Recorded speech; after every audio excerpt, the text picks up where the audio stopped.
kamu akan tetap miskin kerja di kapal pesiar.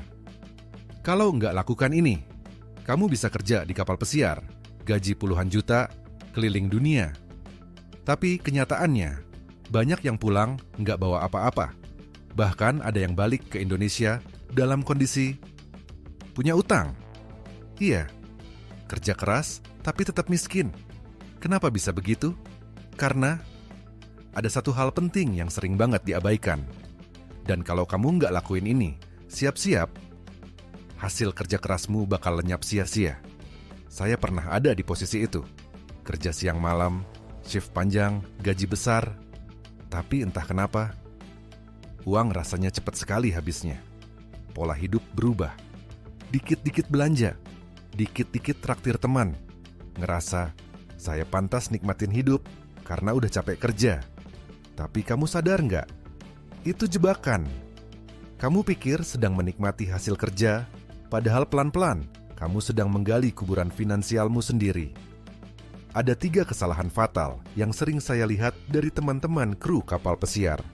Dan jujur, dulu saya juga pernah ngelakuin ini. 1. Gaya hidup naik drastis. Begitu dapat gaji dolar, langsung upgrade semua. HP, baju, barang-barang branded. Padahal sebenarnya nggak butuh. 2. Nggak punya tujuan keuangan. Kerja keras, tapi nggak tahu buat apa. Nggak tahu kapan mau punya rumah, nggak tahu pengen pensiun kapan. Nggak tahu mau hidup seperti apa 5 tahun lagi. 3. Semua uang cuma disimpan. Nggak dikembangin, nggak diinvestasiin. Bahkan kadang dikasih semua ke keluarga tanpa kontrol.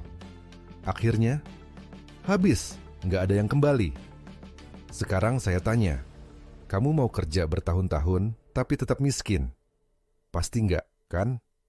Nah, mulai sekarang ini yang harus kamu lakukan. 1. Bikin anggaran bulanan. Pisahkan uang untuk kebutuhan, tabungan, dan hiburan.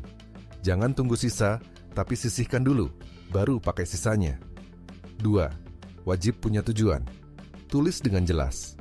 Kamu pengen punya apa, kapan, dan berapa biayanya. Dari situ kamu bisa tahu harus nyisihin berapa tiap bulan. 3. Belajar investasi. Nggak harus langsung ribet. Mulai dari yang simple seperti emas, reksadana. Atau kalau kamu mau belajar lebih dalam, bisa mulai kenal dengan saham atau kripto. Tapi ingat, belajar dulu, baru beli.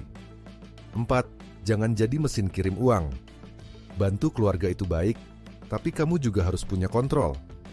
Jangan semua uang dikirim, sedangkan kamu sendiri hidup pas-pasan di kapal. Itu nggak adil buat kamu. Kerja di kapal pesiar itu kesempatan luar biasa. Gaji besar, pengalaman berharga. Tapi kalau kamu nggak kelola dengan benar, semuanya bisa hilang begitu aja. Yang kerja keras banyak, tapi yang sukses, cuman mereka yang bisa atur keuangan mereka dengan baik. Saya sudah pernah merasakan dua-duanya. Kerja keras tapi miskin. Dan kerja keras sambil ngerti cara bangun aset. Bedanya, cara pikir dan tindakan. Jadi sekarang, kamu pilih. Mau jadi kru yang kerja mati-matian tapi nggak punya apa-apa? Atau mau jadi kru yang bisa bebas finansial sebelum usia 40? Kalau kamu pengen belajar bareng saya tentang keuangan, investasi, dan cara cerdas ngatur gaji dari kapal pesiar, klik like dan subscribe. Karena perjalanan kamu nggak berhenti di laut, justru baru dimulai dari sini.